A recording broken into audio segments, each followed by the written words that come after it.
한밤중에 감사가 여는 하늘의 문. 오늘 이 제목으로 말씀을 나누도록 하겠습니다. 여러분, 지난 한 3일 정도 비가 정말 억수같이 내렸어요. 그렇죠? 곳곳에 홍수 피해도 있고 침수한 곳도 많이 있는데 우리 성도님들 안전하시기를 소망합니다. 각별히 또 주의하시고 또 안전운전하시기를 바랍니다. 저는 비가 오는 가운데 그런 생각 들었어요. 하나님, 지난 1년 동안 저희들의 삶 가운데, 아니 평생 우리들의 삶 가운데 하나님을 알게 하시고 예수님을 만나게 하시고 구원받은 것뿐만이 아니라 우리가 호흡하며 살아가는 인생의 구비구비 삶 속에서 하나님께서 부어주신 은혜, 하나님이 보호하신 은혜, 섭리하신 은혜를 생각할 때 억수같이 비가 오는데 이 억수같이 쏟아지는 비처럼 우리에게 그 은혜와 사랑이 임하고 있는데 하나님, 그것을 볼 수 있는 영안을 띠게 하여 주시옵소서. 그 폭포수와 같이 쏟아 부어주시는, 억수와 같이 억수로 쏟아 부어주시는 그 하나님의 은혜가 있는데 오늘도 눈앞에 보여지는 힘든 것, 없는 것, 안 되는 것으로 인해서 불평하고 원망하고 또 낙심하고 힘들어하는 나의 모습, 우리들의 모습은 아닌가.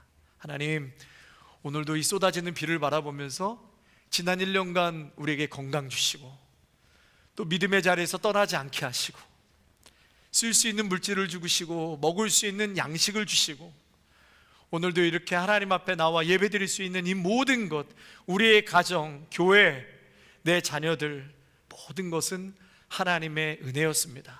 하나님의 은혜였습니다. 그 고백이 있으시기를 축원합니다. 여러분, 애완견, 이제는 다들 애완견 너무 좋아하셔서 집집마다 또 고양이도 키우고 그런 분들은 아시겠지만, 여러분, 동물과 사람의 가장 큰 차이점이 뭘까요? 사랑하는 애완견이지만 분명히 나와 차이점이 있습니다. 그렇죠? 뭐지요? 감사, 그리고 웃음이죠. 아무리 사랑스러운 반려견도 여러분, 우러나서 감사하는 건 없습니다. 그렇게 돌봐주고 해도 그냥 본능적으로 따라갈 뿐이지 내 주인에게 내가 너무나 감사해서 오늘은 좀 기특한 짓을 해야 되겠다, 패드에다가 정확하게 내가 봐야 되겠다, 이런 강아지는 없단 말이죠. 여러분, 또 강아지는 웃지 않습니다. 근데 제가 웃는 강아지 한번 봤어요. 정말 표정이 웃어, 이름을 부르면. 근데 정말 기뻐서 웃는다기보다도 그렇게 훈련된 반응일 뿐이지 정말 내가 생각해서 오늘은 너무 기뻐서 웃는 강아지는 없습니다. 그래서 그것을, 강아지는 반사적인 반응, 그래서 그것은 그냥 리액션이라고 하고요, 우리 사람은 생각하고 판단하고 결정한다. 그래서 리스판스, 응답한다, 이렇게 얘기를 하죠. 즉각적인 반응은 리액션, 그러나 인간은 생각하고 판단하고 결정해서 리스판스라고 이야기를 합니다. 여러분, 리액션과 리스판스는 같은 게 아닙니다. 인간은 이 동물의 반응 이상으로 우리는 생각하고 또 이해하고 그리고 결단하고 그리고 반응을 나타냅니다. 이것이 리스판스, 응답이라고 할 수 있겠죠. 여러분, 감사는 하나님의 자녀들의 응답인 거예요. 응답. 감사는 응답인 거예요. 우리가 아프면 원망하고 나으면 감사하고 또 아프면 원망하고 나으면 감사하고, 여러분, 그것은 어떻게 보면 그냥 리액션이에요. 누구나 할 수 있는 거예요. 아프면 원망하잖아요. 나으면 감사하죠. 예수 안 믿는 사람도 그렇게 합니다. 그러나 신앙의 눈으로 볼 때는 절대로 그렇게만 반응할 수 없어요. 오히려 우리 신앙인들은 어려울 때, 고난 중에, 내가 아플 때 생각합니다. 왜 내가 어려움이 있는가? 왜 내가 아픈가? 하나님이 나를 버렸나? 내가 저주받았나? 여러분, 우리 신앙인들은 그렇게 생각할 수도 있지만 그것보다 한 걸음 더 들어가야 돼요.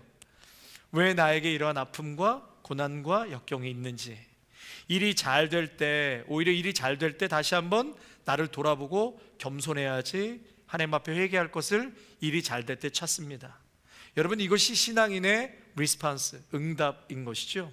그래서 내 신앙이 정말 응답인가 아니면 단순한 반응인가 깊이 생각해 봐야 할 것입니다. 성경에는요, 감사라는 단어가 참 많이 나오는데 감사와 함께 나오는, 늘 뒤쫓아서 나오는 단어가 뭐냐? 기쁨인 거예요. 기쁨. 우리가 읽진 않았지만 너무나 잘 아시는 데살로니가전서 5장 16절, 항상 기뻐하라. 네, 잘 아시네. 항상 기뻐하라. 여러분, 여기에는 어떠한 단서도 없습니다. 모호한 것이 없어요. 조건도 없습니다. 예외도 없어요. 그냥 항상 기뻐하라. 여러분, 한번 화면 넣어주시면, 항상 기뻐하라, 이 말은 헬라어로 차이론테스라고 하는데, 이것은 강한 명령형이에요. 강한 명령형, 반드시 지켜야 되는 하나님의 명령입니다. 항상 기뻐하라. 그래서 이 단어를요, 초대교회 성도들은 서로 만날 때마다 인사를 했대요. 차이론테스, 기뻐하라. 차이론테스, 기뻐하라. 한번 해보실까요? 옆에 계신 분들에게 차이론테스, 시작.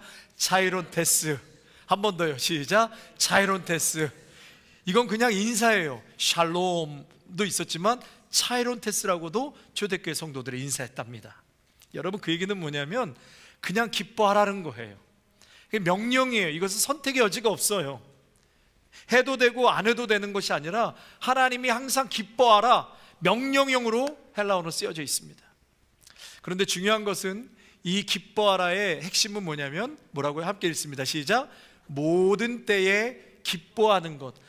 기뻐하라 앞에가 뭐가 붙었죠? 항상. 예, always. 항상.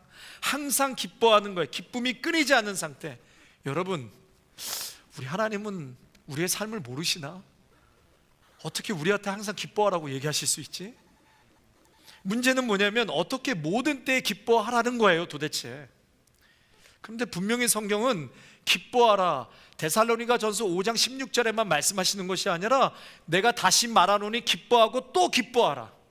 기뻐하고 또 기뻐하라. 내가 다시 말하노니 너희들은 기뻐하라. 수없이 성경에서는 하나님은 우리에게 말씀하고 계세요. 하나님, 우리의 현 상태를 모르시나요? 우리가 어떻게 매일 기뻐하며 살 수가 있습니까?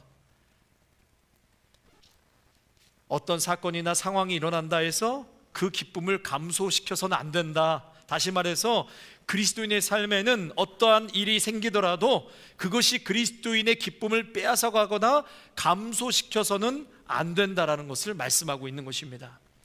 우리 질문할 수 있지요. 인생을 살아가면서 기쁨보다 고통과 환난, 낙심으로 살 때가 훨씬 더 많은 것 같은데, 터무니없게 이 말씀이 들리는 거예요.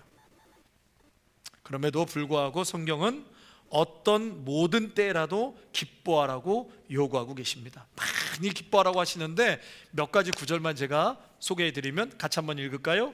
시작. 베드로전서 1장 6절과 8절. 고난 중에 우리는 기뻐하며 즐거워하라. 빌립보서 3장 1절. 끝으로 나의 형제들아, 주 안에서 기뻐하라. 또 빌립보서 4장 4절. 주 안에서 항상 기뻐하라. 내가 다시 말하노니 기뻐하라. 이 외에도 넘쳐나요, 기뻐하라고. 왜 성경은 우리에게 모든 때에, 항상 모든 때에 기뻐하라고 명령하시는가? 여러분, 왜 그렇게 기뻐하라고 명령하셨을까요? 예수님이요, 가장 어두운 시기, 어두운 순간, 다시 말해 잡히시던 그날 밤에 제자들에게 기뻐하라고 여러 번 강조하셨어요. 제자들이 지금 슬퍼할 수밖에 없는 충분한 이유가 있는 이 순간에 예수님은 왜 반복해서 슬퍼할 수밖에 없는 제자들을 좀 위로해 주시면 좋겠건만, 너희들 지금 울 때가 아니야, 지금은 정말 기뻐해야 할 때야. 예수님이 잡혀가시는 그날 밤에 제자들에게 기쁨에 대해서 여러 번 말씀하셨어요. 왜 그 순간 제자들이 기쁨을 선택해야 되는가? 예수님이 말씀해 주시는데요, 요한복음 14장 28절. 우리들에게 생각해 보라는 거예요. 사랑하는 내 자녀들아, 오늘도 리스판스 생각해 봐라. 그리고 응답하라는 거예요. 이 슬픔과 두려움의 상황에서 왜 기뻐해야 하는지를 말씀하고 있는데, 함께 같이 읽겠습니다. 시작. 내가 너에게 말하기를 내가 가고 또 너희에게 온다 하였음이라. 너희가 나를 사랑하였더라면 내가 아버지께로 가는 것을 기뻐하였으리라. 여러분, 이게 무슨 말이죠? 너희가 진짜 나를 믿고 이해하고 있다면 너희가 나 예수를 믿고 이해하고 있다면 지금은 슬퍼할 것이 아니라 오히려 기뻐했을 것이다, 그 얘기를 하는 거예요. 그렇다면 예수님이 떠나신다는 것 때문에 지금 제자들은 너무나 심통한 분위기잖아요. 근데 왜 예수님이 떠나심으로 인해서 제자들에게 기뻐하라고 하셨을까요? 여러분, 예수님의 떠나심, 예수님이 지금 떠나신다는 것은 무엇을 의미하는 것이죠? 십자가에서 죽으시고 또 부활하시고 승천하시고 또 우리에게 성령을 보내주시고 우리를 구속해 주신다는 것 아닙니까? 또 성화의 길을 걷게 하신다는 것, 궁극적으로 하나님의 영광이 압도해서 내 사랑하는 자식들, 내가 구원한 내 새끼들은 내가 이제 책임지고 이끌 것이다, 하나님의 강력한 약속이 하나님의 가심의 과정 속에 다 담겨져 있는 것이에요. 한번 같이 읽어볼까요? 자, 시작. 예수님의 떠나심은 무엇을 의미하는가? 십자가, 부활, 승천, 보혜사 성령의 보내심, 구속의 완성, 성화의 길, 궁극적으로 하나님의 영광이 압도하는 하나님의 계획하심, 핵심, 하나님의 세계를 말씀하고 계시는 거예요. 그러니까 눈에 보이는 것은 예수님이 떠나가시니까 눈앞에 없으니까 너무나 슬프고 침통한 건 이해하지만, 그러나 영적으로 봤을 때는 그것이 슬퍼할 일이 아니다라는 거예요. 뭐예요? 우리를 향한 하나님의 사랑의 계획이 예수님이 떠나가심에 왕창 들어가 있는 거, 왕창. 할렐루야. 여러분, 십자가를 바라보면 이 엄청난 사랑과 구원의 은혜, 성령님의 보내주심, 우리가 죽어도 사는 것, 오늘도 두려움 없는 것, 세상 가운데 아무리 환난이 오고 어려움이 와도 절대로 믿음의 성도는 낙심할 수 없는 것은 주님이 나와 함께 하신다고 약속하셨기 때문에, 성령님이 함께 하시고 우리를 도와주신다고 말씀하셨기 때문에, 뚫고 나아갈 수 있는 힘을 하나님께서 공급해 주신다고 약속하셨기 때문에, 여러분, 복된 삶, 이 땅 가운데서 복된 하나님의 자녀로 살아갈 수 있도록 십자가에서 모든 것을 완성해 주셨다라고 약속해 주셨기 때문에, 내 사랑하는 자녀들아, 슬퍼하지 말라는 거예요. 그러면 제자들에게 주어진 게 뭐지요? 제자들에게 주어진 것은 시작, 구원, 평안, 공급, 성령, 말씀, 응답받는 기도, 하나님의 모든 자원의 공급하심.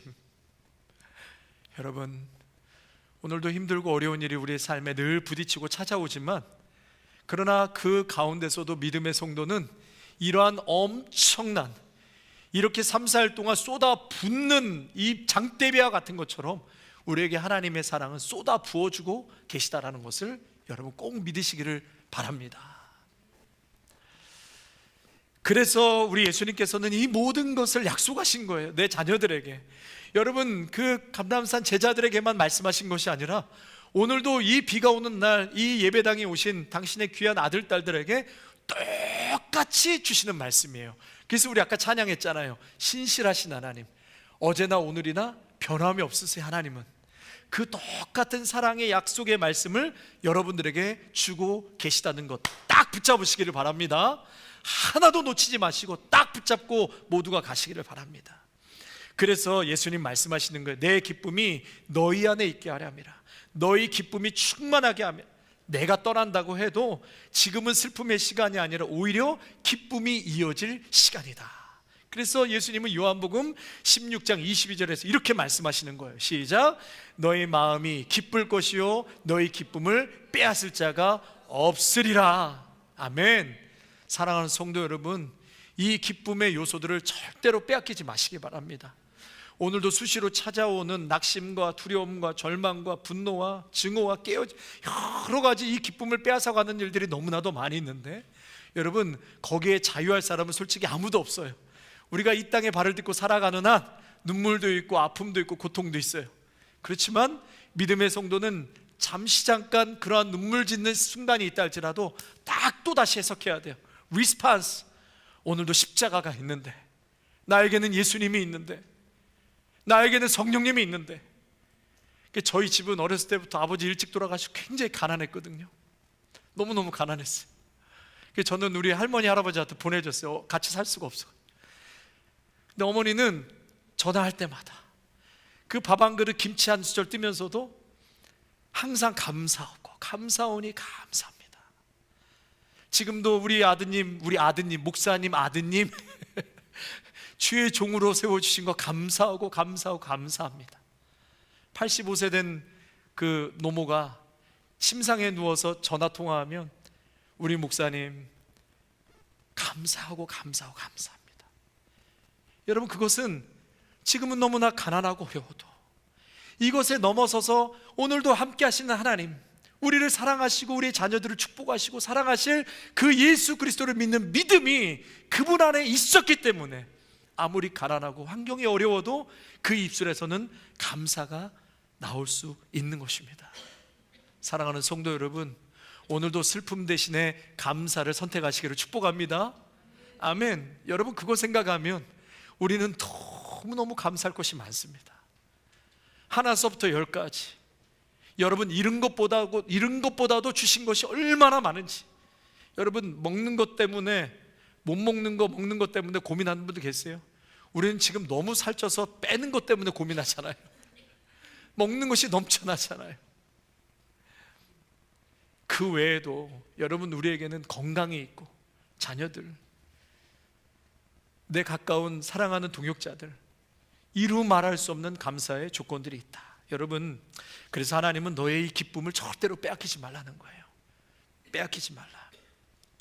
그래서 예수님께서는요, 이 기쁨은 예수님께서 떠나시기 전 그 전날 밤, 마지막 밤에 예수님의 마음에 이 깊이 자리했던 주제가 바로 기쁨이었습니다. 기쁨.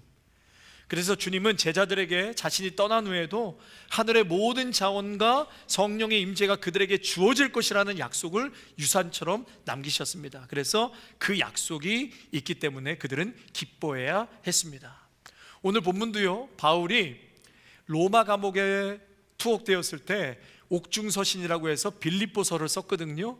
근데 그 빌립보에서 보면 기쁨이라는 단어가 16번이나 나와요. 옥중에 갇혀있고 무지하게 두드려 맞고 감옥에 갇혔는데도 거기서 기쁨을 선택하라, 기뻐하라를 16번을 언급하고요. 오늘 본문은 바울과 실라가 이제 빌립보에 가서 복음을 전하죠. 전도하다가 귀신 들린 자의 귀신을 내쫓았어요. 그랬더니 그 점치는 귀신 들린 여자로 인해서 수입이 있던 그 주인들이 수입이 없어지니까, 귀신이 나가버렸으니까 이 바울과 실라를 고발하지요. 그리고 억울하게 고발해서 이들을 옷을 다 벗기고 바울과 실라를 매로 때립니다. 엄청나게 두들겨 맞고 빌립보 깊은 감옥에 갇히게 돼요. 착고를 채워지고. 그래서 깊은 감옥에 갇혔다, 그 말씀이 오늘 나오거든요. 가장 열악한 상황에서 고통받고, 복음 전하다가 고통받고, 심지어 일부 그리스도인 전도자들은 이 바울이 죄를 지어서 하나님의 징계를 받아서 감옥에 갇힌 것이다, 그렇게 모함하고 비난까지 합니다. 그런데 여러분, 이러한 깊은 감옥에서도 오늘 본문에 보면 바울과 실라가 무엇을 해요? 한밤중에 기도하고 하나님을 찬송했다, 그 말씀이 나와요. 우리 한번 같이 읽어볼까요? 자, 한번 같이, 우리 20 몇 절에 나와 있나요? 25절이죠. 우리 23절부터 한번 같이 읽겠습니다. 25절까지 시작. 많이 친 후에 옥에 가두고 간수에게 명하여 든든히 지키라 하니 그가 이러한 명령을 받아 그들을 깊은 옥에 가두고 그 발을 착고에 든든히 채웠더니 한밤중에 바울과 실라가 기도하고 하나님을 찬송하며 죄수들이 듣더라 그랬어요. 깊은 감옥에서 바울과 실라가 한밤중에 기도하고 하나님을 찬송했대요. 그런데 여러분, 놀라운 것은 그 감사와 찬양이 울려 퍼질 때 뭐가 생겼어요? 하늘이 흔들렸어요. 하늘이. 그 깊은 감옥에서 기도하고 찬양하고 감사했더니 하늘문이 열리더라 이거예요. 하늘문이 열리고 옥문이 열리고 착고가 다 풀어지는 역사가 일어나더라. 할렐루야. 여러분, 찬양에는 힘이 있는 것입니다. 그래서 찬양할 때 여러분 열심히 찬양하세요. 기쁨으로 찬양하세요. 저도 찬양 사역만 25년을 넘게 했던 것 같아요. 근데 찬양을 통해서 하나님께서 이루 말할 수 없는 역사를 저에게 많이 보내주셨거든요. 여러분, 찬양하면 하늘문이 열리게 되어 있습니다. 찬양하는 곳에 하나님의 임재가 임하는 곳이에요. 찬양하는 곳에 치유의 역사가 일어납니다. 사울이 악신에 걸렸을 때 다윗이 하프를 찬양 연주했을 때 악신이 떠나가잖아요. 여러분, 찬양하면 악한 원수마귀 귀신들도 떠나가게 되는 줄로 믿습니다. 떠나가게 되어 있습니다. 여러분, 그래서 우리가 언제 하나님 앞에 감사해야 하는가? 그것은 바로 옥의 깊은 옥중에 갇혀 있을 때 오히려 그때 감사하라. 다시 말해서 힘들고 어려울 때 하나님께 감사하라는 거예요. 저를 한번 따라 하실까요? 힘들고 어려울 때, 네, 크게요. 힘들고 어려울 때 하나님께 감사하라. 데살로니가전서 5장 18절 같이 읽겠습니다. 시작. 범사에 감사하라. 이것이 그리스도 예수 안에서 너희를 향하신 하나님의 뜻이니라. 감사하라. 언제 감사하라고요? 범사에. 범사는 뭐예요? 좋은 일뿐만이 아니라 나쁜 일이 있을 때도, 슬플 때도, 고난이 있을 때도, 실패와 질병이 있을 때도 하나님 앞에 오히려 감사하라. 그것이 믿음의 성도의 응답인 것입니다. 세상은 이해하지 못해요. 그러나 우리 믿음의 성도는 압니다. 하나님은 모든 상황 속에서도 사랑하는 당신의 자녀들을 가장 선한 곳으로 인도하신다는 것은 우리는 압니다. 여러분 믿습니까? 아멘입니다. 죽이려고 망가지게 하려고 구렁텅이에 빠뜨리는 하나님이 결코 아니세요. 그래서 우리 하나님은 선을 이루시는 분이기 때문에 오늘도 실패와 낙심의 자리에서도 우리는 감사를 선택해야 된다라고 말씀하고 있는 것입니다. 실제로 성경의 위대한 믿음의 선조들 중에 가장 낮은 자리에서 가장 위대한 회복을 경험한 그러한 인물들이 얼마나 많은지 모르는데 세 분만 소개할게요. 너무나 잘 아시는 다니엘. 사자굴 앞에서도 다니엘은 감사했잖아요. 같이 한 말씀 읽을까요? 시작. 전에 하던 대로 하루에 3번 무릎을 꿇고 기도하며 그의 하나님께 감사하였더라. 지금 쭉 이거 하면 사자굴에 들어가거든요. 그런데도 하루에 3번씩 무릎을 꿇고 감사 기도했다. 욥은 어때요? 모든 것을 잃고 하나님을 찬양하지요. 함께 읽습니다. 시작. 주시니도 여호와시요 거두시니도 여호와시니 여호와 이름이 찬송을 받을지니라. 아멘. 다윗도 도망자의 신세요. 잘못한 게 뭐가 있어요? 다윗이 사울이 죽이려고 쫓아갈 때 아둘람굴에 들어가서 너무나 정말 인생이 비참하고 깨지는 상황 속에서 다윗은 뭐라고 아둘람굴에서 고백합니까? 시편 34편 읽습니다. 시작. 내가 항상 여호와를 송축하며 내 입술로 항상 주를 찬양하리이다. 아멘. 사랑하는 성도 여러분, 한밤중에, 인생의 한밤중에 감사로 하나님을 찬양하고 응답하면 하나님이 여러분들에게 보답해 주실 거예요. 반드시 보답이 옵니다. 내 딸아, 너가 그렇게 힘들고 어려웠을 때 그때 나를 바라봤지. 그래도 나에게 감사했지. 그래도 눈물로 나를 향했었지. 그 10년 전, 20년 전의 눈물을 하나님 기억하세요. 반드시 기억하세요. 저는 저희 어머니가 저를 놓고 기도할 때, 저희 할머니께서 제가 중고등학교 때 머리 이마에다 손을 얹고 눈물방울이 여기 떨어진 게 제가 아직도 기억나요. 그 기도의 응답은 저는 지금도 제 삶에서 이루어지고 있다고 저는 믿습니다. 분명히 이루어지게 돼 있어요. 앞으로 더 하나님의 영광을 드러내는 주의 종으로 쓰임받을 줄 저는 믿습니다. 여러분, 그래서 한밤중에, 인생이 한밤중에 원망할 수 있고요, 내가 낙심할 수 있고 하나님 안 계신 것처럼 생각할 때가 있죠. 그러나 오늘도 이러한 말씀을 통해서 회복하셔야 돼요. 회복하셔서 내가 그래도 하나님께 감사하겠습니다. 하나님 명령하셨으니까 내가 감사하겠습니다. 세상 사람들 보면 미친 것처럼 보여도 하나님 나는 감사하겠습니다. 여러분, 그 고백을 하면, 응답하면 우리 하나님께서 어떻게 리스폰스 하시겠다고? 시편 30편에 말씀하고 계세요. 한번 같이 우리 크게 읽겠습니다. 시작. 주께서 나의 슬픔이 변하여 내게 춤이 되게 하시며 기쁨으로 띠띠우셨나이다. 이는 잠잠하지 아니하고 내 영광으로 주를 찬송하게 하심이니 여호와 나의 하나님이여 내가 주께 영원히 감사하리이다. 아멘. 여러분, 언젠가 하나님께서 슬픔을 변하게 해주실 거예요. 또 나의 배옷, 여러분 배옷은 장례식 때 있는 것 아닙니까? 그 배옷을 벗기셔서 기쁨의 띠를 띄우시겠다. 여러분, 하나님 분명히 그렇게 일하시는 하나님이십니다. 이게 믿음이에요. 그 믿음은 눈앞에 지금 슬픔과 실패가 있어도 믿음은 바라는 것들의 실상이요 보이지 않는 것들의 증거다. 우리는 믿음의 성도는 증거인 말씀 붙잡고 사는 사람들입니다. 아멘이시죠? 여러분, 한밤중에도 감사로 하나님께 우리가 응답하면 하나님은 우리의 슬픔을 어떻게 해요? 춤으로 바꿔주신다. 오늘 이 시간 마음 체인지 하실 분들 많이 계세요. 내 마음에 자꾸 우울함과 슬픔으로 습관이 되어 있는 마음들이 있다면 바꾸셔야 돼요. 이제 나를 바꿔주십시오. 자꾸 선포하셔야 돼요. 내 마음을 바꿔주십시오. 하나님 습관입니다. 우울함, 낙심. 저희 누님도 그런 좀 마음이 아픈 가운데 많이 있는데, 제가 자주 전화해서 누님한테 늘 그 얘기하는 거예요. 하나님의 축복, 나는 감사하다, 나는 할 수 있다, 하나님 나를 사랑하신다. 마음을 자꾸 고백해서 우울한 마음을 바꾸셔야 되는 거예요. 그래서 하나님은 오늘도 슬픔을 벗기셔요. 그리고 기쁨의 옷으로 갈아입혀 주신다. 인생의 한밤중에 하늘의 문을 열 수 있는 것은, 그 비법은 뭐라고요? 감사. 지금 문 열렸잖아요. 하늘의 문이 열렸잖아요.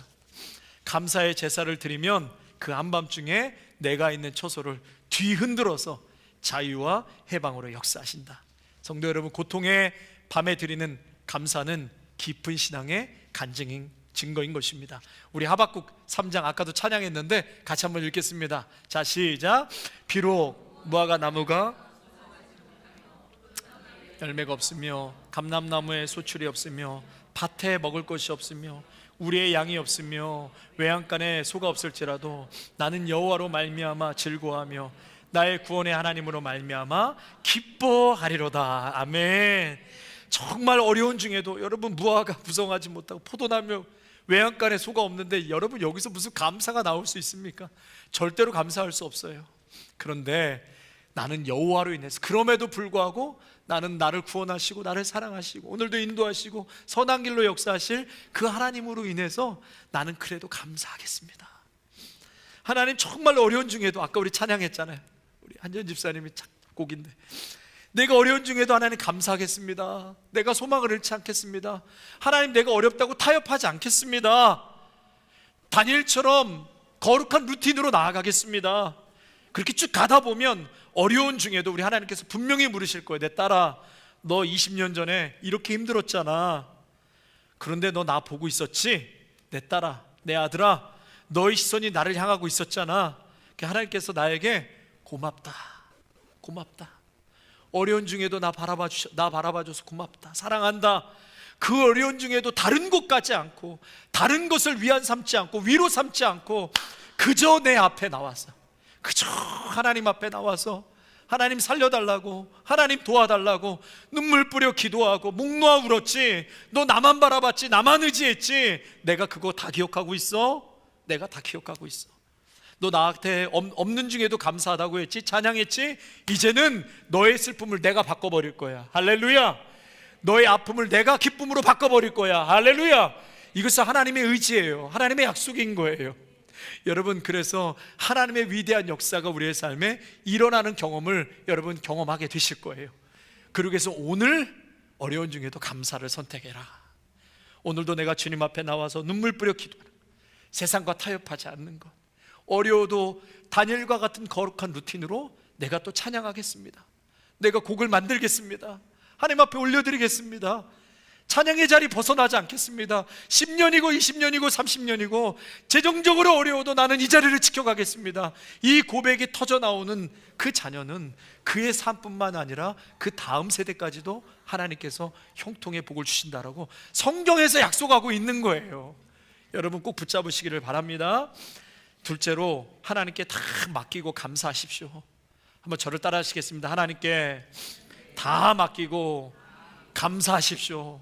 우리는 맡길 수밖에 없는 존재예요. 마태복음 6장에 보면 이방인들처럼 무엇을 먹을까 입을까 마실까 염려하지 말라. 너가 생선을 달라 할 때 뱀을 줄 아비가 어디 있으며 떡을 달라 할 때 돌을 줄 아비가 어디 있느냐. 하물며 너희일까 보냐. 천부께서 너희일까 보냐. 하나님께서 주시고 채우신다는데, 여러분, 공중에 나는 새를 보고 들에 피는 백합화를 봐라. 길쌈도 안 하고 수고도 안 해도 누가 먹이기 키우냐는 거예요. 우리가 할 수 있는 영역이 있죠. 열심히 살아야 되는 영역이 있어요. 그러나 여러분, 공중에 나는 새, 이 땅의 지구상에 있는 이 공중의 새들을 얼마만큼 여러분들이 벌레를 먹일 수 있을 것 같아요? 수억 마리, 헤아릴 수 없는, 여러분, 이건 하나님만이 공급하실 수 있는 거예요. 토양과 빛과 공기와 우리가 애써서 농부는 수고는 하지만 이 모든 저변의 여건들은 하나님이 허락해 주셔야 살아갈 수 있고 돌아갈 수 있는 것입니다. 이 땅을 살아가는 우리들 열심히 살아가지만 열심히 살면 다 됩니까? 열심히 여러분 살면 다 돼요? 안 될 때도 많잖아요. 열심히 살았는데 안 되는 경우도 너무나 많잖아요. 그러나 우리가 실망하지 않는 것은 그 안 되는 영역이 분명히 삶에 있거든요. 여러분, 그 영역은 우리의 영역이에요? 하나님의 영역이에요? 하나님의 영역이에요. 열심히 살아가고 나머지 영역은, 하나님의 영역은 우리가 죽었다 깨나도 할 수 없는 거예요. 하나님 앞에 그것은 맡겨드려야 돼요. 하나님께서 역사하실 수 있도록. 여러분, 돈으로 해결할 수 있는 것은 쉬운 일이라고 그랬죠. 그러나 이 세상에 돈으로 해결할 수 있는 일들도 많지만 돈으로 해결할 수 없는 일은 더 많아요. 천지에 깔려 있는 게 그런 일들이에요. 미국의 최고의 대학병원에서 사람을 살리기 위해서 기계들을 부착해요. 중환자실에. 저는 처음 봤어요.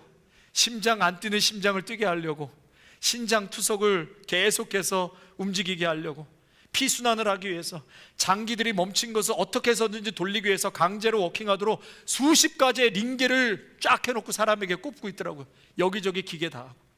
그런데도 의사는 뭐라고 그래요? 의사는 뭐라고 그래요? 신방간 우리에게 기적을 바랄 뿐입니다. 하루에 10만 불을 사용하고 100만 불을 사용해도 해결 못하는 것이 천지에 널려져 있는 것이에요. 여러분, 어떻게 하실 거예요? 어떻게 하실 거예요? 100만 불, 1000만 불 있으세요? 제가 제대로 얘기했나요? 여러분, 삶의 어려움과 고난은 날씨와 같아서 항상 변화무쌍하게 다가옵니다. 그래서 우리가 받아서 처리하는 것이 우리의 몫이 아니라 하나님이 받아서 처리해 주시는 것입니다. 그래서 우리의 몫은 마태복음 6장에 보니까 염려하지 말라. 네 길을 한 자나 더 할 수 없다. 걱정하지 말고 맡김의 가장 빠른 길은 뭐라? 감사와 찬송이다. 여러분, 이 감사신앙을 7단계로 설명한 그 강충원 장로님의 책이 있어요. 2011년에 나왔는데 감사진법 이런 책이 나와서 이분이 참 귀하신데요. 은혜 안의 교회, 우리 LA에 있는 은혜 안의 교회 16년 동안 건축위원장으로 헌신하신 장로님이신데, 이분이 서울대 전자공학과 입학했는데 정치 사건으로 휘말려서 감옥에 투옥되세요. 근데 그곳에서 예수님을 만납니다.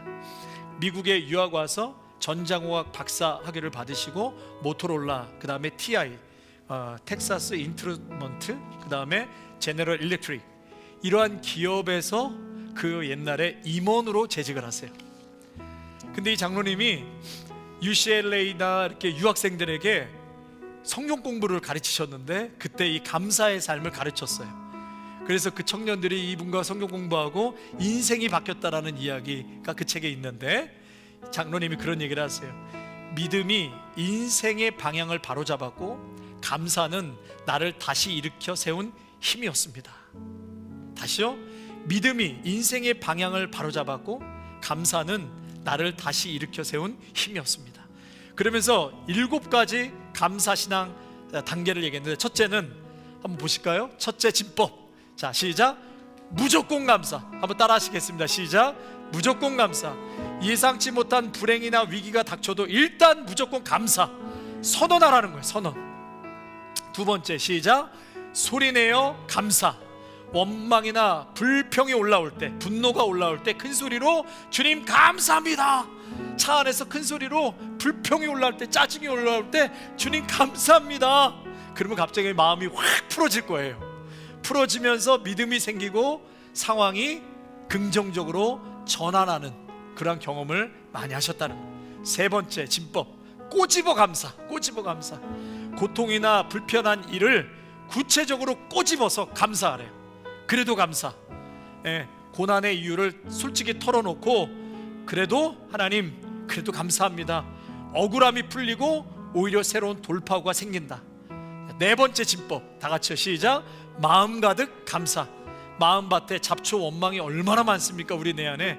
근데 이러한 것들이 자라지 못하도록, 자리 잡을 수는 있어요. 잠깐 있을 수 있는데 자라나지 못하도록 빨리빨리 처리하라는 거예요. 불평 없이 감사함으로 마음이 꽉 채워지도록 훈련하라. 그 다음에 5번째 진법, 즉시 감사하라. 어려운 일이 생길 때 망설이지 말고 그 자리에서 즉시 감사하라. 여러분, 감사가 늦어질수록 여기서 불평과 분노가 자라게 된다는 거예요. 자, 6번째 진법 시작.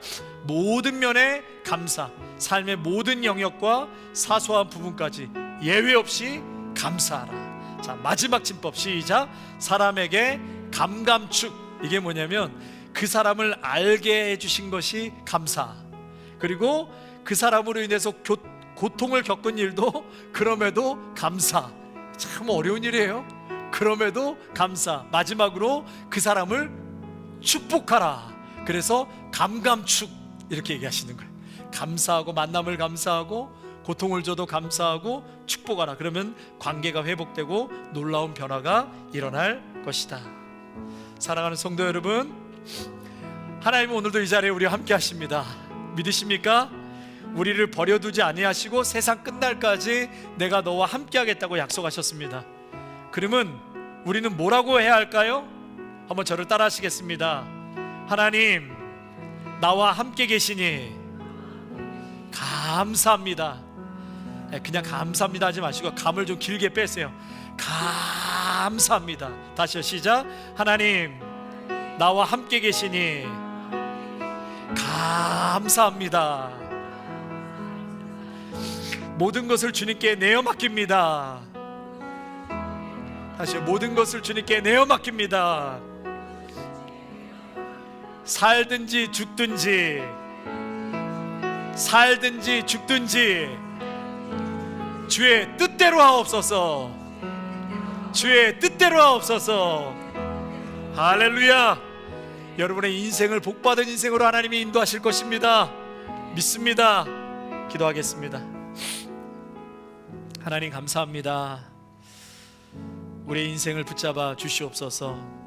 감사로 우리의 문제와 묶여있는 착고와 또 갇혀있는 그 감옥의 문들이 이 감사함으로 다 열리게 될 줄로 믿습니다.